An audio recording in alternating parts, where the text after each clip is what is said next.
Ladies and gentlemen, you know what it is. HipHopMike in the crib during quarantine. And you already know I'll be listening to music like 24/7 now because it's like, what else is there to do? And I came across this girl that just makes crazy heat. Like, maybe you haven't heard of her. She got about 15K on the gram. At the end of this interview, I want to see an M next to that number. I can't pronounce her name perfect, but we'll just call her Taco Bay because that's, I feel like, what people know you for. What's up, Taco No, Bay? you can't do that. I'm How gonna do you have you pronounce? say my name. Is it So Tianis? Tianis? No, don't do it to And you yourself. said it in the beginning of the video, and I can't even copy you saying your name. Like, that's how bad my accent is. So I tell everybody, when you say my name, you literally have to smile to say my name. You can't say it without a smile because then you're not saying it right. It's Tianis. Tianis. You see, you smiling. You Ladies and gentlemen, you are here with Tianis. Bro. Hey. Does it drive you crazy when people call you Taco Bay? It doesn't drive me crazy, but you know, when people don't know how to say my name, I do want them to learn because at the end of the day, it is my name. You know what I'm saying? I feel you. Don't get it twisted. I tried. Like, I watched the intro to the video over and over and over again, but then just seeing you in person, I was like, I knew I was going to mess it up. And Taco Bay is so easy to say. It's like the most simple ad ever. No, Taco Bell's still part of me, you know what I'm saying? So, but at the end of the day, I am Tianis, so I do like people to learn how to say my name, you know what I'm saying? Now you know how to say it, and I'm pretty sure you're not going to forget it now. So. Mistake. It's all in the smile. Exactly. How did you become, how did you get that ad? And when did Tianis become an artist? Was it back here in New York or when you moved out there? I actually was a dancer. Back when I was in New York, I was in IMTA and PMTS. I was doing like modeling, acting, doing everything else but music. And then when I moved to Charlotte, I was in freshman year of high school. And I used to write poetry, and I remember I was just freestyling one day, and I just sounded like I just knew this is what I want to do for the rest of my life, and I started rapping since I've been in Charlotte. But Taco, my ad name came from being the new girl in school. You know what I'm saying? In New York, Dominicans and Puerto Ricans, that's common.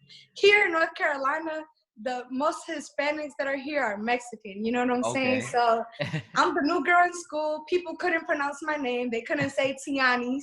So they was just like, the new girl, Taco. And they started calling me Taco. And mind you, I've never cooked a taco These a day in my people life. in the South. Right. And instead of, you know, them using it as a racist joke, I just started running with it. I was like, yeah, what's up? I'm Taco. What's good? And I ran with it. You know what I'm saying? I love it. Nah, that's fire. That's such a great way to flip it. And I love that, like, smiling is literally built into the name. Literally. What was it like moving from New York to the South? Because I lived in the South for a year, and I mean, it's a whole different world. Even outside of the racism, like just making friends, like unless you shoot something or like ride four-wheelers. Is that what it was like for you too, moving out there, or how was that transition? I was like 13 when I moved out here. It was a culture shock for sure because, you know, in New York, you're so used to a lot of crowded people. Everybody moves fast. Even the way we talk is like super fast. And then you come to North Carolina where it's like everything's really chill. Everything's really slow. Like you can't walk anywhere. You got to use a car everywhere you go. There is no like, you know what I'm saying? They have a train, but it's not like New York where it's like I can walk anywhere. That's not a train. You know what I'm saying? You need a car here, okay? All right. And it was a culture shock. You ain't driving. You're not driving when you first move, right? See, here you get your license you could get like a permit at 15. So since 15, I've been driving. Versus New York, you gotta be like 18 or something, right? Yeah, in New York, you know, you gotta be older. Right. See, over here, they're like, you need to drive because you can't get anywhere without driving. So already at 15, you know what I'm saying, you could get your permit stuff over here. But, you know, I would say like the first year was the toughest because I was so used to New York. And I was like, Mom, why did you move me out here? It's country as hell. I hate it. And now I would not move back to New York. You know what I'm saying? Because I love the lifestyle here. It's way more calm. It's more chill. You know what I'm saying? Everybody got their own thing going on. You know what I'm saying? Charlotte is actually like one of the cities that I feel like is going to be even bigger than Atlanta and bigger than, you know what I'm saying, a lot of these upcoming It's you know, happening. so, Like, I mean, you see the artists coming out of Charlotte. It's kind of crazy. A lot of people with some number ones out there oh yeah, going up. and a And lot more coming for sure. everyone I spoke to from Charlotte, like I think I had the baby up was talking about people just be lit at the Walmart. Like that's what the thing to do, I guess. They just be at Walmart going crazy. You know what I'm saying? Charlotte is just lit. You know what I'm saying? It's What do just you do for fun out there? well, I'm not gonna lie to you. I'm a big homebody, so to me, my going to the club and my parties is going to the studio. You know what I'm saying? Like that's fun for me. That's what I look forward to during the days. But you know what I'm saying? It's lit. You know what I'm saying? You just gotta have the right people around you. All right. At what point did you meet the right people? Was it getting that car at 15 and being able to actually hit a studio? Was it like somebody you put onto the poetry on the down low? When did you start really like dabbling in the studio scene and like connecting with people that do music out there? Well, I've been rapping since 15, but I will say like I didn't really start being around the right people until like the last 2-3 years. Okay. Because Were you honestly, you know, I had to grow up, and growing up, you know, at 15, having a car and having that freedom, you know what I'm saying? I was wilding sometimes, so I'm not gonna lie to you, but you know what I'm saying? Now that I'm older and I've matured, you know what I'm saying? You know how to pick your friends better, and I now I see where the content comes from. It was like 15 to 17. You was just making stories for content.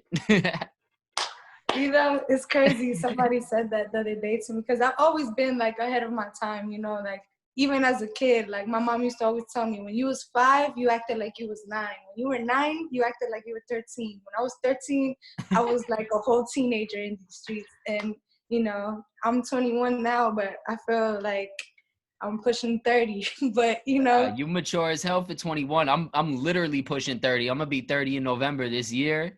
And I feel like woo, only in the last year or so I got this mentality. Like I was reading your gram earlier. It say, I don't care if y'all teaching these kids how to gang bang, y'all not right in the head. You talking hella ish. There was one post up right before that I think about it was like finding yourself of some sort or like right. trying to grow. And I literally had that conversation yesterday with somebody because I think so many people is like, it's easier to just accept what you're dealt, right? Like one of my friends is just like coming out of divorce. She got her kid. She's like in that Mm-hmm. zone of like, I don't want to start focusing on my Instagram. She got a crazy viral Instagram. I'm like, she'd Oh, be man. blogging. I'm like, there is a business. And she's like, not for Right. me. I'm like, yes, for you, for anybody that doesn't have that broke mentality. How long Right. you've always had that mentality of like constant growth and being uncomfortable all the time? Honestly, yes, because even growing up, I was always the new girl. Like, I moved from New York to Jersey, from Jersey to Indian Trail, North Carolina, from Indian Trail to Charlotte. And these are all during like high school years. So, you know, in middle school, kids are usually together from 6th all the way up to Yup. 8th grade. I was the new girl in 6th grade, the new girl in 7th grade, the new girl in 8th grade, having to literally start over. And you know what I'm saying? Like, I kind of took from that, like, the lesson of, you know what I'm saying? Like, I'm not uncomfortable being the new girl. You know what I'm saying? Like, I'm perfectly fine with that because at the end of the day, I am me. If you like me, you like me. If you don't, I don't That's care. You it. know what I'm saying? And that's Well, just the I attitude feel I've you. always had about it. I went to 5 high schools, so like I definitely feel you. Like I was that same kid moving around crazy, and I think it's perfect to like mold you into the person that's gonna be in entertainment. Because one thing about this game is being somebody who's on camera, you always have to talk to different types of people. You got to Right. make the redneck just as happy as the gangbanger in New York. You know, you got to Right. talk to people old, young. So just moving around, I'm sure, helped you really tap in with different cultures and things like that too. Um, Right. would you say that moving around would put you in this like kind of wanting to just stay home and stick to the people that you mess with vibe? And do you think that's for the better or for worse at times? Because for me, I'm very antisocial and I probably have some friends I should get mixy with, but like I don't care about being that lit. Like I'm gonna just focus on Right. things. But I'm working on it. Is it the same for you? I feel like for me, I feel like I just wilded out so much at a young age that even like going to clubs and stuff, it's like I at 15, even though I wasn't supposed to be in clubs, I was getting in clubs. So like Yeah. now going to a club, it's like, do I really want to go to a club? Not really. And now that I'm actually like legal and I can go, I don't even want to anymore. So I think it's more so of I was just being rebellious at that age. And, you know, as humans, we always want to do something when we know we're not supposed to do it. It makes us want to do it more, even though it's backwards. But, you know, I feel like that's kind of what happened to me growing up. But like on that post when we was talking about, you know, changing, like it's a difference to change as who you are as a person. Like if you love somebody, you're supposed to accept them as who they are, you know what I'm saying? But as a person, you should always want to change for the better, you know what I'm saying? So if somebody loves you and they're like, hey, you could be doing this better, or you could be doing this better, it's not like, you know, I'm telling you change who you are. Like, no, I love you. I'm just saying there's certain things, there's certain toxic traits that you could possibly be doing better. And as a human being, we should always strive to be the best version of ourselves. You know what I'm saying? Like the day that you stop learning, you stop living. You know what I'm saying? That's how I Well feel. said. So it's like, dude, for people who are like unteachable, I feel like that's my biggest pet peeve. Like you don't want to learn, you don't want to grow to be a better person. Like what? And then they be scratching their head like how they attract the same thing over and over again. Can't repeat God them gonna cycles. give you the same lesson until you learn it. Yup. Yeah, when you repeat them cycles is dangerous. Sometimes it's easier to just look that vice in the mirror, you know? Right. So with this game, right? The game, as far as hip hop goes, clearly the music making you got down pat, inside out. We know you love making music. Do you love the finesse of this game now and like what you're starting to get into? Or does anything about this industry make you nervous as somebody that's on the come up and kind of just getting started? Has the phone rang that much yet? You know, in every industry, you know what I'm saying, it's good and bad things about it, you know what I'm saying? But I know my purpose and what I do, so I'm not nervous, you know what I'm saying, for what's to come. I'm just more so ready for it. I'm ready for the world to be able to see what I see and the people around me see, you know what I'm saying? And I'm just excited to share the music that I've been creating with the world, you know what I'm saying? Like, I have a purpose in behind the type of music I make, you know what I'm saying? I'm not just doing this, you know, just to get lit or to escape things. Like, I want to be therapy. I use music as my therapy, so I want it to help other people too, you know what I'm saying? Like, as humans, we all go through the same problems, you know what I'm saying? It's just different versions of them. So, you know, I just want my music to do what it does for me. Nah, I could tell you getting the point across, and the music is like it's got some substance to it. You got a little sauce over there. So, you know what I'm saying? Did you come up with the idea for this artwork? Because I was showing this off to a friend earlier. They was like, "That is crazy. What is that? Is that a swimming pool? Are you in the ocean? What's the meaning behind this artwork, and how did it become so fire? Did you do that?"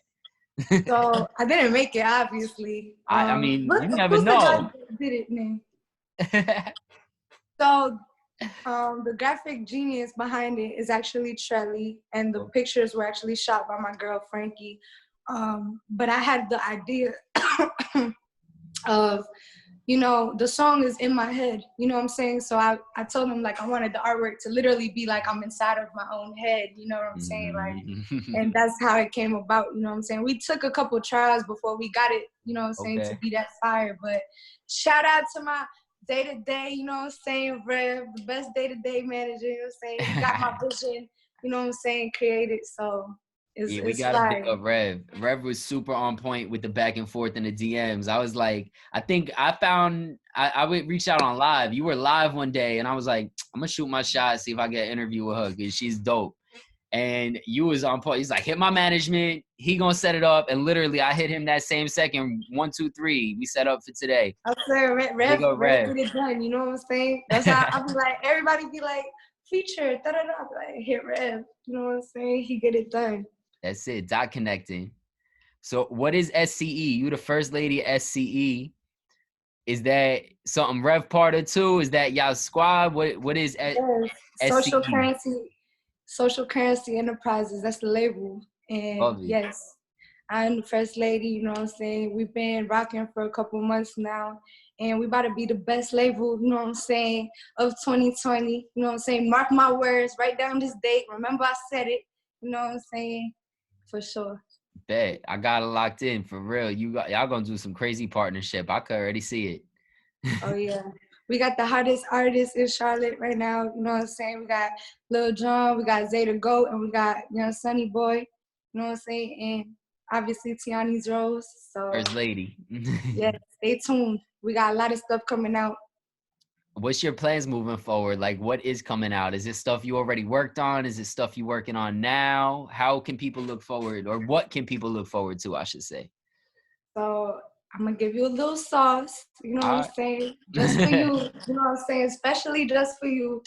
I got my album, Who Is She? This is my first album with Social Currency dropping. Hey, And it's coming out in June. So stay tuned. It's coming out soon. Yeah, Who I Is She is gonna be the first project that I'm putting out to get, you know what I'm saying, people to really understand, like, who am I? You know what I'm saying? Who is she? And that's what I want people to be asking after they hear the album. Who is she? that's it. Listen, you a boss. I'd be nervous as hell. The fact that you ain't nervous to be dropping the first project, you the first lady on his label, like, there's a lot of stuff going on. You going in with a brave face. I love it. You know, we're gonna get it done. We trying to create the world that we don't see, you know what I'm saying? So the vision and the purpose is bigger, is deeper than rap, you know what I'm saying? Nah, I feel the vibes. Yeah, definitely. You doing your thing. And I mean, it comes across the visuals, just the drip, everything. Like, I could see this being super successful. And I really appreciate y'all taking the time to tap in with me on the come up, because I appreciate obviously you. 2020 is going to go by quick, and December is going to be like impossible. I'm going to be DMing Rev like, the Rev, we was so cool like 6 months ago. What happened? But nah, I appreciate y'all. I hope Rev answers the DMs down the line. And listen, y'all bust these moves, fuck it up, get this money. You already know 2020, we getting this money, big goat shit, you know what I'm saying? And I appreciate you for having me. Much love. I'm gonna try to say it one more time. Tianis. Tianis. One more time. Tianis. Tianis Rose. Tianis, ladies and gentlemen. Follow her at Taco Bay. Thank you.